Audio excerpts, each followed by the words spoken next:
आज आम्ही आयुक्त साहेबांकडे आलो होतो.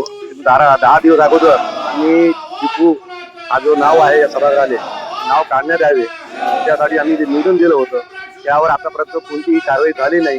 आणि काल या राज्याचे मुख्यमंत्री देवेंद्र फडणवीस साहेब आणि उपमुख्यमंत्री आमचे नेते एकनाथ शिंदे साहेब यांनी काल सभागृहामध्ये उल्लेख केला की हा नराधम 75,000 हिंदू लोकांचा कत्ल करणारा, 30,000 गाईचा कत्ल करणारा असा हा टिपू सुलतान आहे. त्याचा बोर्ड या महानगरपालिकेत नाही पाहिजे अशी आमची मागणी आहे. आम्ही वारंवार सांगितलं की तुम्ही छत्रपती संभाजी महाराज नाव द्या किंवा एपीजे अब्दुल कलाम याचं नाव द्या. हा हे जे नराधम आहे याचं इथे बोर्ड नाही पाहिजे. आम्हाला या शहराचं वातावरण खराब करायचं नाहीये. तुम्ही ठराव घ्या, ठराव घेऊन नवीन ठराव घ्या, ठराव घेऊन तिथे नवीन बोर्ड महापुरुषात लावा ही आमची मागणी आहे. हे बोर्ड नाही काढण्यात आलं तर इथे शहरामध्ये काही लॉ अँड ऑर्डर काही प्रॉब्लेम झाला त्याची सर्व जबाबदारी इथले प्रशासन जे आहे त्याची जबाबदारी राहणार आहे. ही आमची मागणी होती.